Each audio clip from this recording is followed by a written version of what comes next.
Hi, this is Tim at North and South Podcasts in association with Hope Street. Today I am speaking to Steve Reid, who is the Director and Project Manager of Community Capacity Builders, which is a CIC. I'm going to get Steve to talk about that in a moment. But first of all, I just want to encourage people to like, share, and support the podcast financially or in any way you see fit.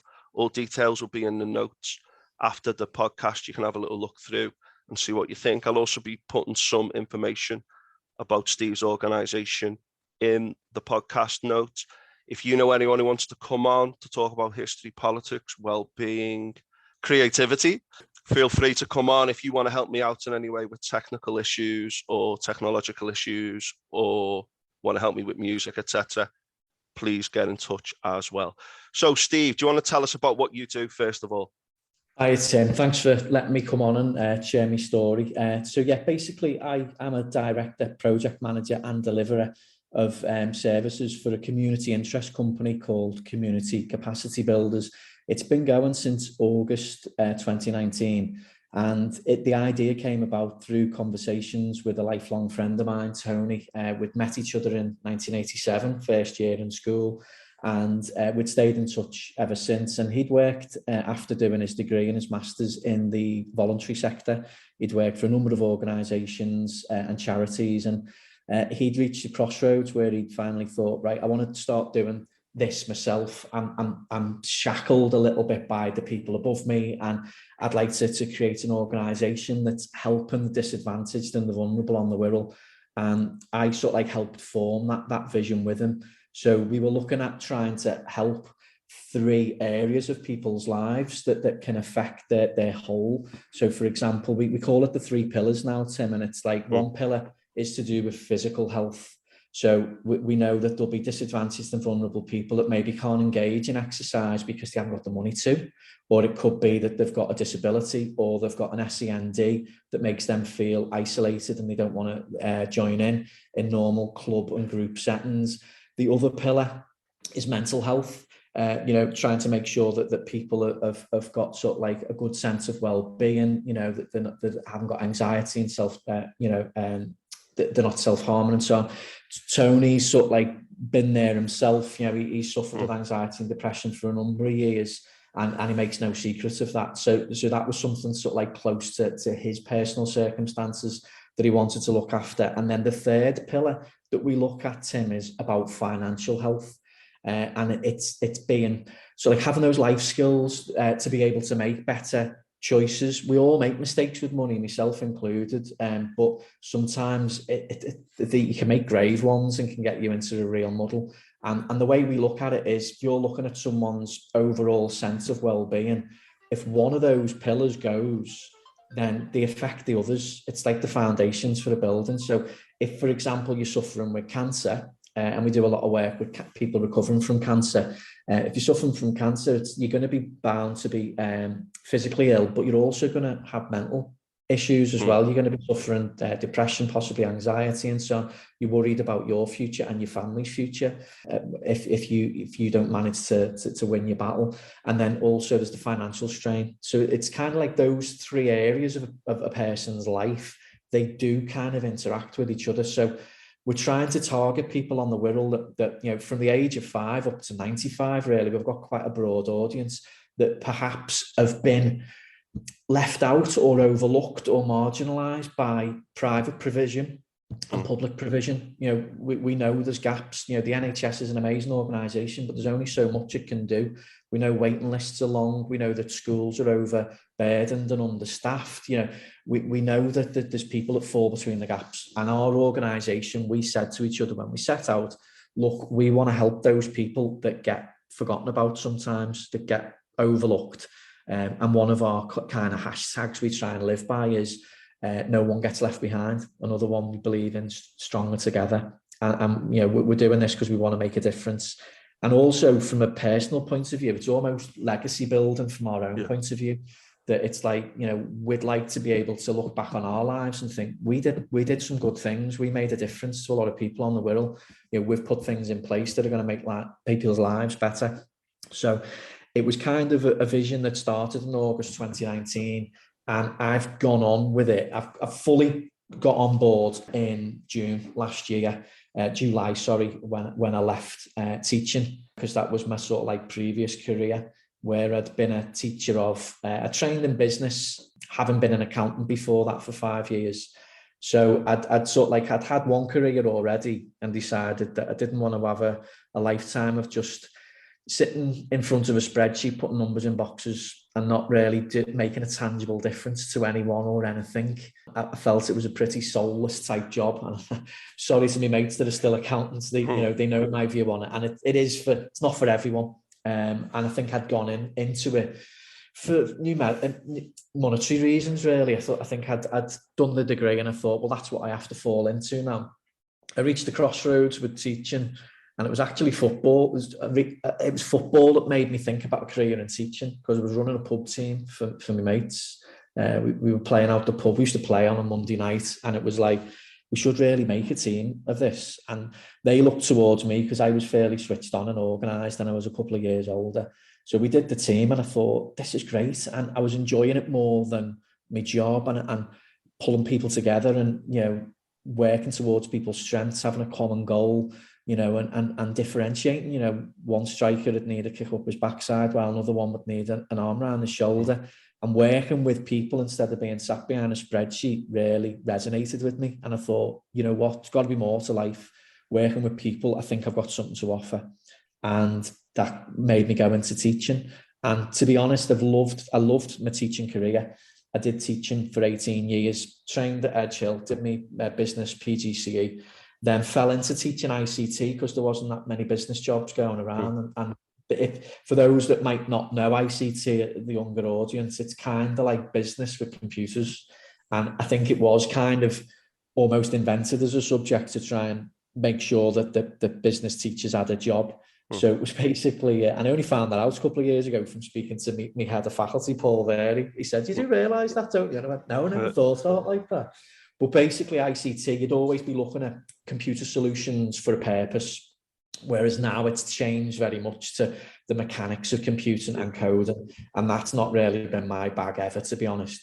So I was lucky enough to fall back into teaching business when I went to teach in Germany. I'd joined the Gloucester School, which was a British Forces school in Germany, teaching the army kids. And I was there from 2008 to 2015. And I loved it over there. And while I was there, the head of business, she went on maternity. So I was like teaching ICT, and then I kind of fell back into business by accident, but I was so pleased for those set of circumstances because it's where I always really wanted to be, a business teacher. So I did that, came back from Germany in 2015 when the bases closed, with the British Forces Germany withdrawal and the downsizing of it. So I came back with my family, and I started to teach in the deanery, where I obviously know you from, Tim. Yeah. I was there in 2015, and it was only ever a little stopgap. It was like, right, well, I'll have a job here until I managed to get a job on the Wirral. And then 6 years later, I was still there. And it wasn't without its ups and downs. Largely, they were ups. And I did really enjoy, being a teacher. But what happened in the 2019, it started to make me think of a possible third career. When I got involved with Tony on community capacity builders. So I was already starting to look at what might come next. If I'm being honest, I think COVID accelerated my jump to this third career, because that made me, I think a lot of people sit back and take stock of sort of like where your life's at and where it's heading, and not putting things off. And, I reached that point where I got used to working at home, for example, something I'd never considered. And it was strange, and it took a bit of getting used to, but before long, you got into that rhythm. And at this point in time, Tony, although I was signed up as a director for community capacity builders, I wasn't actually doing much at that point. It was mainly strategizing with Tony. I was there for governance, giving advice and so on, trying to help shape the future direction. He was then having to grow the organisation, the not-for-profit organisation, during an extremely challenging time. Money was tight for everyone. Trying to provide the services for physical, mental and financial health were difficult, because schools were shut, businesses were shut, leisure activities were shut. So despite all that, Tony was still managing to do a good job of growing it. And as time went on, and then as I returned back into school, I mentioned it to you before we came on about, unfortunately, apathy is not in short supply. So that was a big frustration, really, with teaching, that we'd made great progress as a school before COVID lockdowns. And then there was a change in kids. It has changed. And I think we're going to be feeling the repercussions in education for possibly a decade. There's going to be knowledge gaps. There's going to be kids that will lose opportunities, I think, in the workplace. And it's a tough job for educators, to be honest, because it's trying to get kids to lose those shackles of apathy and realise, no, it's even more important that you seize this chance of getting good grades now rather than putting it off. But I'd also grown a little bit frustrated, Tim, with teaching as a profession, not the nuts and bolts of being in front of the kids and making a difference. That never went. I always love that bit of being able to make a difference. I still buzz off it now when I bump into lads that have taught years ago, and like, oh, you were sound. I had you for ICT and Mostyn's. Yeah, I remember your lessons. You were sound, and that really helped me. And some of them have gone on to great careers or become teachers themselves. And just knowing you've made that tangible difference in someone's life, I've always buzzed off that, and I'm sure you're no different, Tim. So that was always worth a bonus. It was like money to me, that kind of feeling for your self-esteem, to think, great, I've made a difference. So that never really went away. But you're still in the thick of it. You're at the coalface still with teaching, and it's like everything else that goes with it. That's the hard bit, the admin, the bureaucracy, the goalposts, the unreasonable demands of governments, the constant changing of the guard, and for want of a better phrase, education becomes a political football, and you're not always faithful of the person that's governing it. So for me, I'd got to the point where I was thinking, I'll do this for a few more years, see how Tony gets on with building community capacity builders, and then I might make the change. In the last 5 years of my career, but COVID accelerated that thinking, and I thought, right, maybe I can make that change now. Absolutely. And I think that a lot of our listeners will be listening to this knowing about the impacts of COVID in more than one way. So we've had COVID, we've got Brexit, we've got a cost of living crisis going on at the moment. And I think what you said there about physical health, we've kind of known about that for a while, but not everyone does it. Mental health's much better than it used to be in terms of its openness and discussion. But the financial health is still something which is often forgotten about in terms of, in society, this belief that, if you work hard, you can get by. And the cost of living crisis is, it's getting to quite a point now where, with all these other things that we've got going on at the moment, that's becoming an increasing issue. I mean, just utility bills alone are going up by 50 and 40%. And I think that kind of financial literacy and that financial understanding and financial health is really, really important.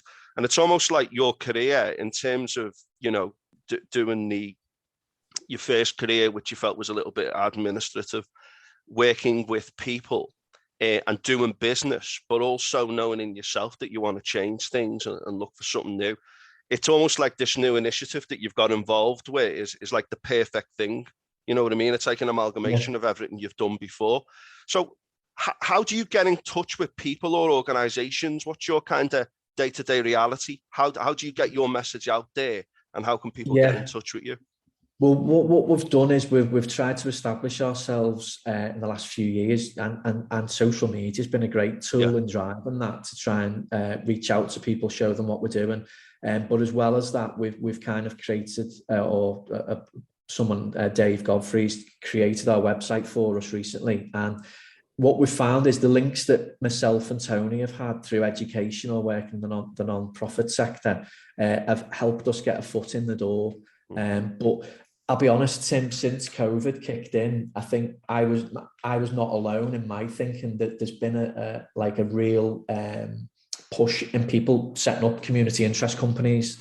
That there's been a big swathe of people that have been working at home and realised that maybe change needs to happen sooner. Don't put things off.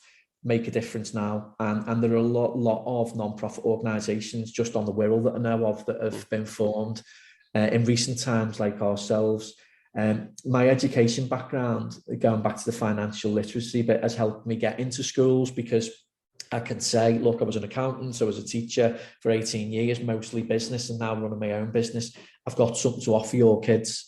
And the financial literacy delivery that I've been able to do, I've worked with close to 140 kids since September across a number of different school settings. And as I said earlier, we're trying to reach out to the disadvantaged and the vulnerable. So what we've done is Tony's been able to write bids for years for funding. So he's been really strong at trying to secure funding for us. And we will go through Community Foundation for Merseyside that host a lot of funds that are available in Merseyside. And two funders that have helped fund what I'm doing in schools have been Tilney, a big financial company, and the Dulverton Trust more recently. So what that's done, Tim, is it's allowed me to be paid for what I'm doing, to be able to survive and live, and it's not costing the schools anything. So I've been into Claremont Specialist School, Specialist Sports College, which every child there will have an EHCP, an educational healthcare plan.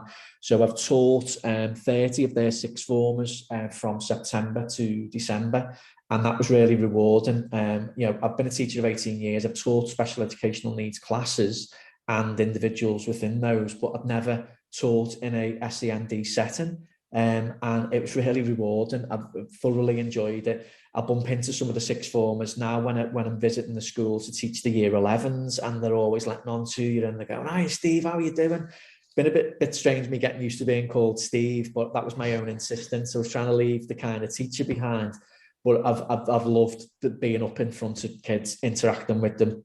The little bit of performance, you might have noticed I like to talk. So I'm still getting that kind of opportunity to be like at the coalface teaching.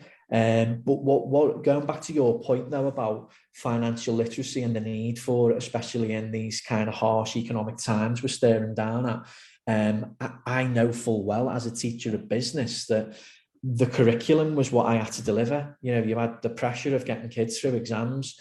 I'd try and anecdotally add things in about personal finance, teaching kids about their own money and like how to look after it and how to grow it. But you had the course to get through. So it has been a gap, I feel, for a number of years. Now, I'm not the only one to spot it and provide a solution. You've had banks going into schools for years as well, NatWest and so on, but I think their lens is pretty narrow that they look through, and that they will have a vested interest because they're probably trying to grow their customer base, whereas my solution is totally bespoke. So I've gone to the likes of Claremont and said, right, what is it that your kids' needs will be? And they said, well, a lot of them don't know, for example, of having an EHCP, they're entitled to specific benefits called PIPs, personal independence payments. That money is intended for them. It goes to their parents, but a lot of them need to be aware of it, that if they did want to leave home at 18 or whatever and buy a flat or rent, that's a little bit of money that can be unlocked for them. Lots of them don't know about child trust funds as well. So kids that were born from, I think, 2001 to about 2011, the government, when they had a bit more money, were giving the £250 so like lump sums to parents and putting it in the child trust fund for them. And a lot of us forget about them. I've just started to top up my daughters recently, thinking that when she's 18, she's going to have a bit more of an nest egg, and it's not me having to fork out loads in one go. So it's just trying to tailor the financial lessons to the context and the needs of the kids. So, for example, I haven't done a lot on student finance with them because Claremont said, look, it's unlikely a lot of our kids are going to go to uni, so that's something that you don't need. So I brand it for the school with their colours, their badges and so on. I go in and we do like 6 topics and then a 7th lesson where we do a recap. They give me feedback on how it's gone, what they've learned, what could be changed. And then they do a knowledge quiz. And you'd be amazed, Tim, at the results that they're getting. If I do the 18 questions and the average marks have been in like the 60, 70%. And I've said to them, and I genuinely believe this, if I was to put those same 18 questions in front of a lot of adults or parents, they wouldn't be hitting those scores. So it comes back to that kind of thing about financial literacy. We're almost expected as individuals to pick it up as we go, or there's this expectation that parents are going to know it. But, without being disparaging, a lot of parents, including myself, have made mistakes, and I share my personal experiences with the kids. So when we do about overdrafts, I tell them that when I was in the mid-20s, and this is someone coming from someone that was an accountant, my overdraft monthly crept up to 1,700 quid. So I get paid, and within days I'd be back in the red again. So, I'm trying to show it warts and all. We can all make financial mistakes. I've said to the kids when I teach them this 7-week course that it's not going to make you financial experts, but what it is going to do is it's going to help you see through the fog. Because with finance, there's a lot of terminology and jargon that kids don't know, and they're never going to know until it's possibly too late and they've made the wrong choices.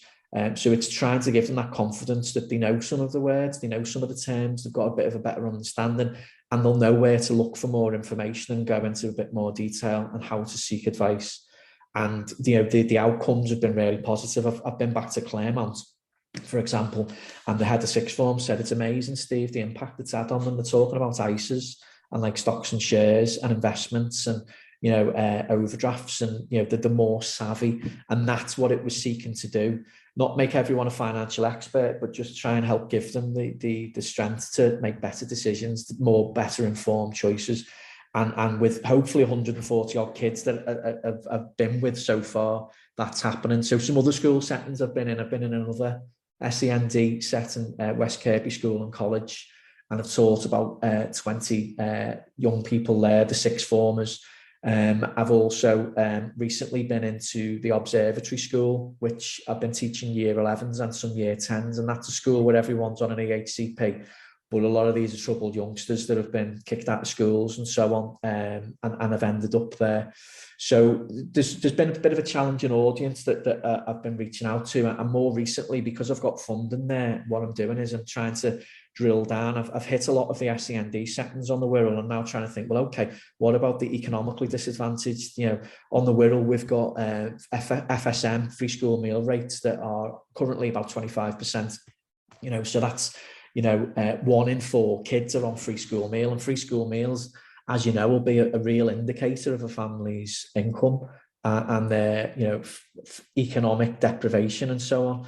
And the national average is about 20-21%. Now, with COVID, with furlough and so on, with everything else that's going on, with high inflation, that's going to creep up even further. So what I've been doing is I've been trying to focus on government data at the schools on the Wirral that have got greater than the Wirral average. So we're already talking 25% higher than the national average.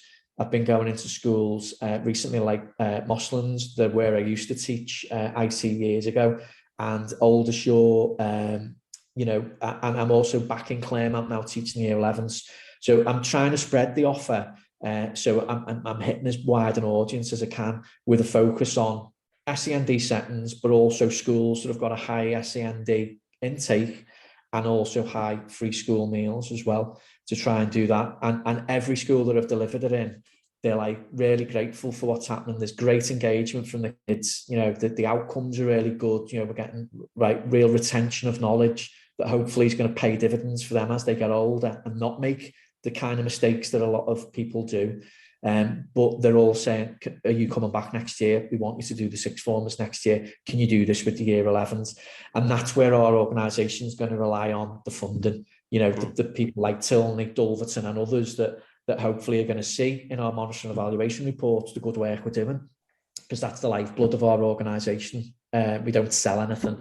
We're not charging people. Largely, we're trying to deliver free services. So yeah, the financial sides, that although I'm kind of like the director or a project manager, that's the bit where I'm boots on the ground. I will deliver largely a lot of that. But as time goes on and we grow as an organisation, I'm confident that there'll be other people from the teaching profession that I've got links with that might want to come on board as well and start to deliver alongside me on that front. But you're right, finance, it's going to be even more critical. And in PSHE, from the deanery, the way we organise our PSHE, that there'll be some financial elements in that going down to year 7 and year 8. But a lot of schools will deliver PSHE on a specific day.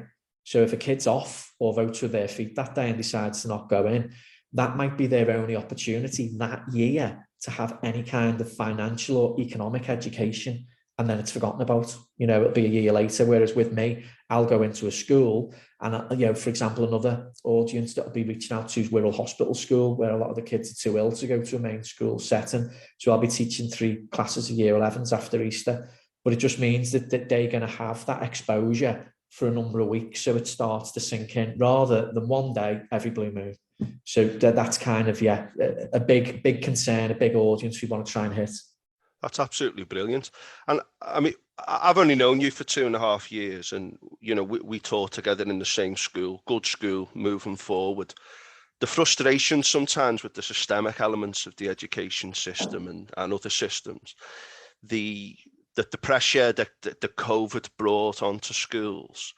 It sounds to me like the opportunity you've taken, because people can look at things like COVID, etc. Sometimes you say, oh, these are things which we've got to overcome, etc. But I think in China, the word upheaval or crisis can also have positive connotations because you turn it into something positive. Yeah. And I think that what you've done is everything you've done in the past, and I didn't know you'd even been to Germany and taught over there for a while as well. You've obviously got quite a rich history and lots of experience, which has all come together.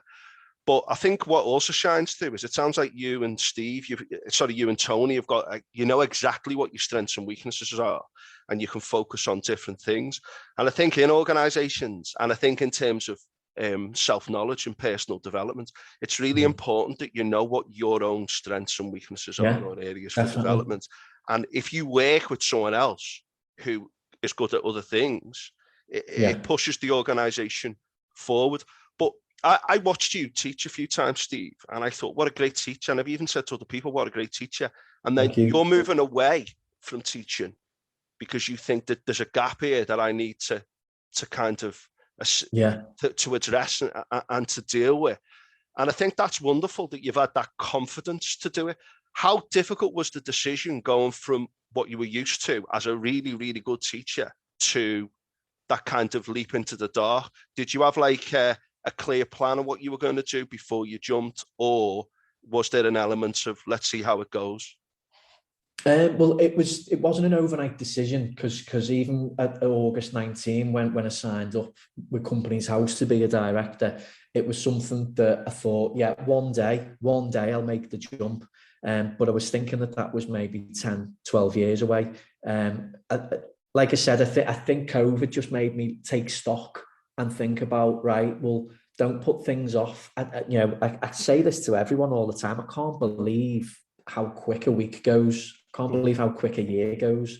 I actually made the mistake the other day and thought it was still 2021. And it's like, how did that happen? So that might be because I'm getting a bit more senior now and a bit more forgetful, but I do think time just seems to accelerate. So I think I got to the point where I thought, well, why am I putting this off for another 5 years when right now, the here and now is really challenging? And I've never hid that. I was very vocal with, the senior leadership team saying, look, teaching right now is really tough because of the impact it's had on society and kids, having that regimented existence of bubbles and staggered dismissal times and cleaning desks down and teaching with a mask on and so on. And a difficult job got even more difficult. And a challenging audience in some respects, and I don't mean everyone, it got more challenging.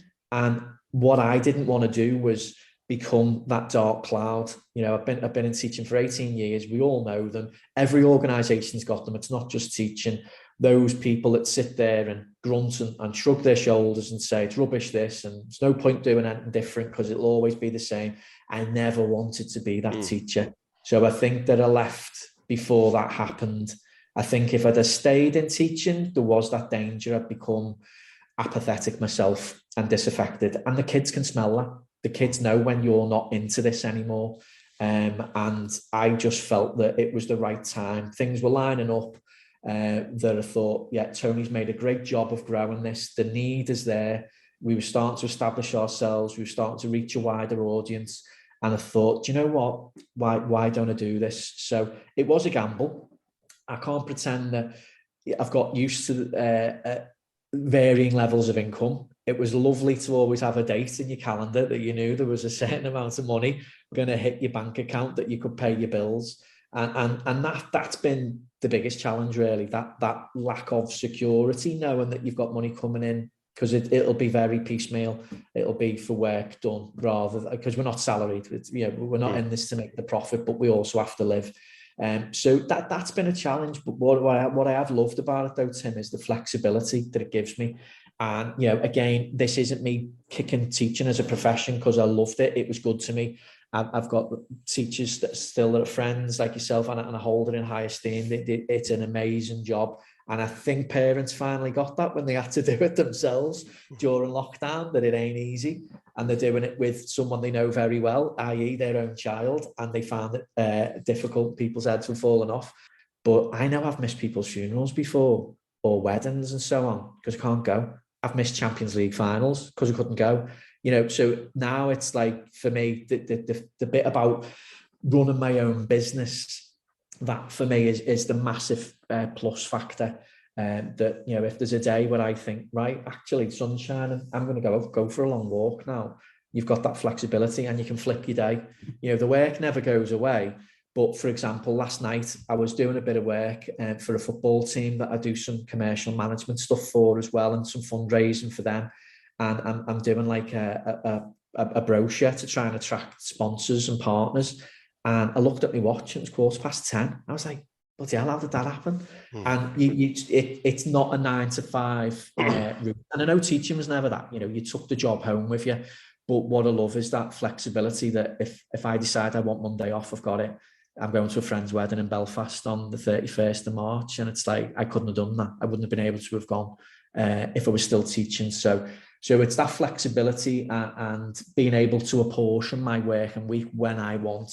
That for me has been the big plus, as well as seeing what difference we're making, to people's lives on the Wirral, and eventually, if things go to plan, Tim, we want to try and spread the net and make an impact on people's lives in Cheshire and in Liverpool. So I've already started working with Tuebrook Amateur Boxing Club as well in recent weeks to try and see if I can get some fundraising done for them. So, the horizon's getting wider, so to speak. But yeah, there's no regrets. And I do advise people that are listening to take stock and think, what would you like to do? What are you passionate about? What direction do you want to go in? You only live once. That's the way I've looked at it and thought, the longer I put this off, the less likely I'm going to do something different. So hopefully now I've got a third career that I can embark on. And I don't want to work forever, but I certainly see myself doing this, for the next 15 years, taking me into my 60s. Absolutely brilliant.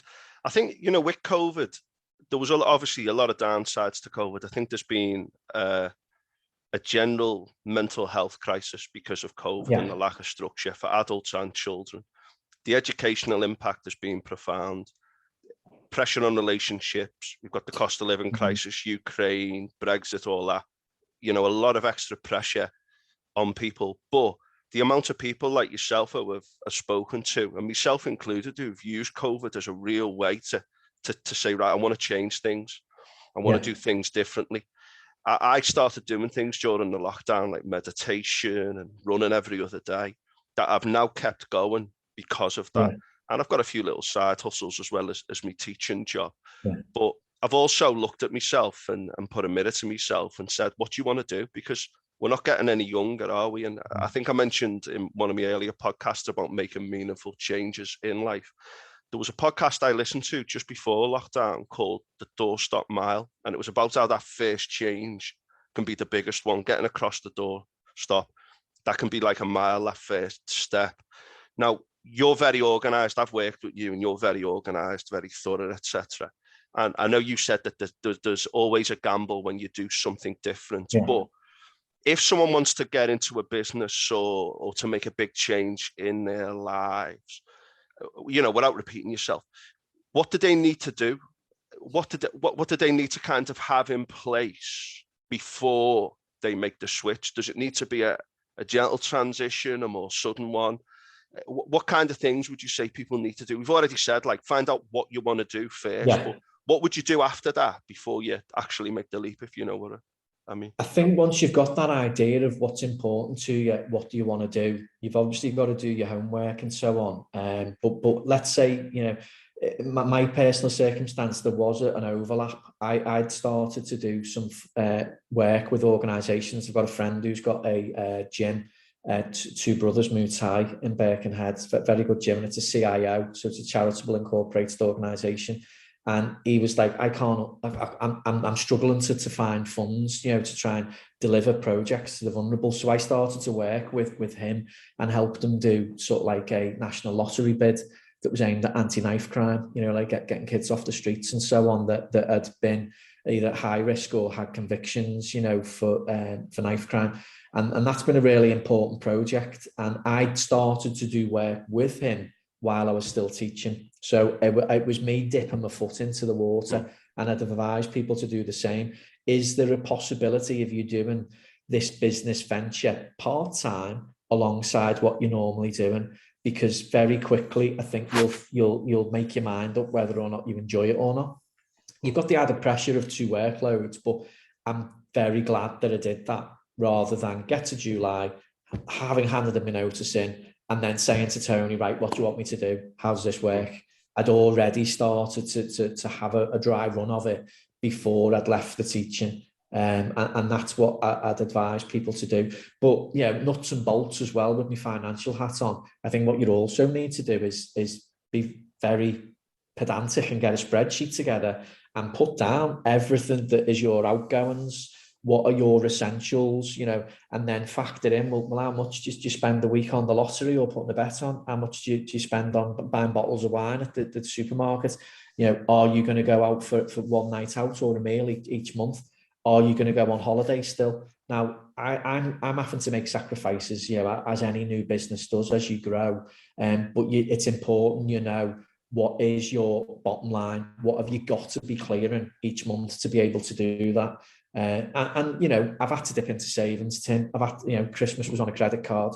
So there is the financial hardship, but I believe in what I'm doing. And again, it's that if you are going to make the jump, make it a slow one, possibly have a gradual transition, test your foot in the water to see if you can do a bit of it before you do all of it.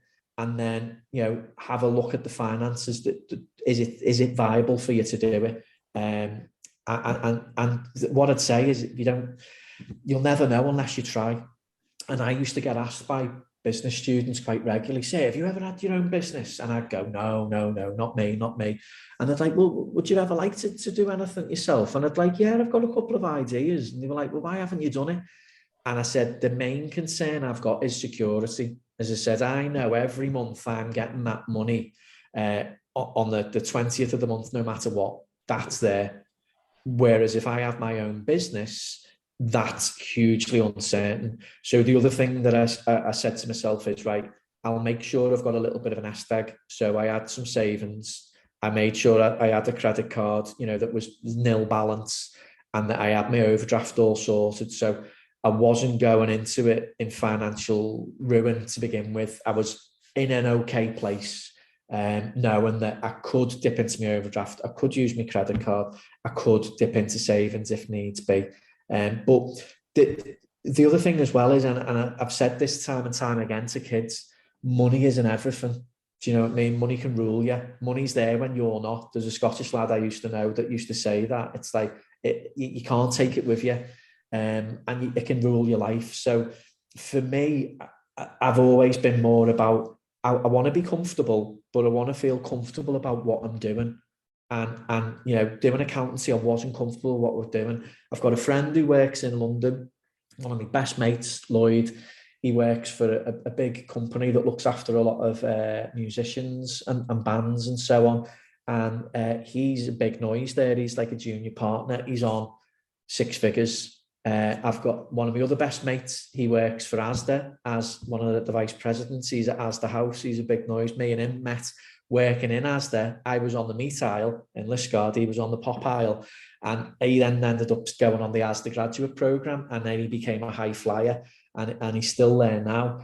And I've got another friend who's got his own engineering refrigeration company and lives in a massive, multi-million-pound house. But for me, I wouldn't swap places with any of them.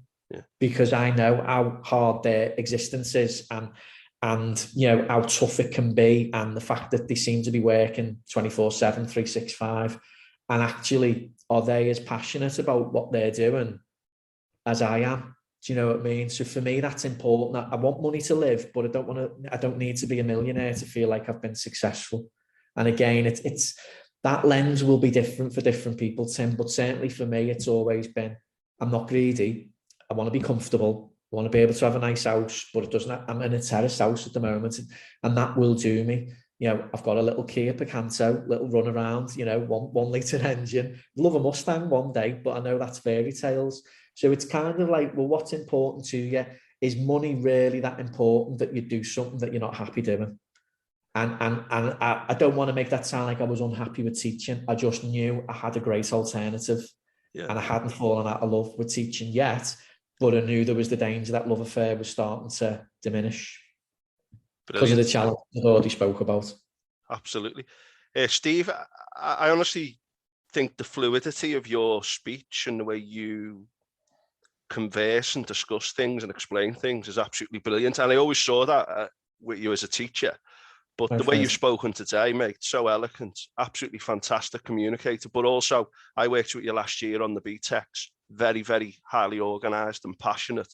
And it's been a real pleasure to speak to you. Everything that I wanted to speak, you've kind of covered it all. So I haven't had to speak too much today. But I just want to say to people listening, the details for Steve's organisation will be in the notes. But what a fantastic advocate of taking control of your life, being sensible, being reasonable, making changes. And I think also knowing what you want. What do you want? What do you want to do with your life? And as Steve said, like, you want to be comfortable, but you want to feel comfortable. And I think that is a really, really important insight that we often forget in day-to-day life. So Steve, in terms of making positive changes, not just in your own life, but impacting in others for a not-for-profit organisation, I think you're doing an absolutely fantastic job. Thank you so much for coming on. And I wish you and your organisation and all the people that you come into contact with every success for the future. Brilliant. Thanks, Tim. And you know, hope the teaching's going well at the deanery. And say hello to them for me. And you know, good luck with the podcast. It's been a pleasure. Cheers, thanks. And the podcast as well. It's been quite hard getting it going, but again, I knew I needed to try it. You know what I mean? It's been important for me. But people like yourself can only inspire others. Thank you so much. Brilliant. Thanks, Tim. Cheers.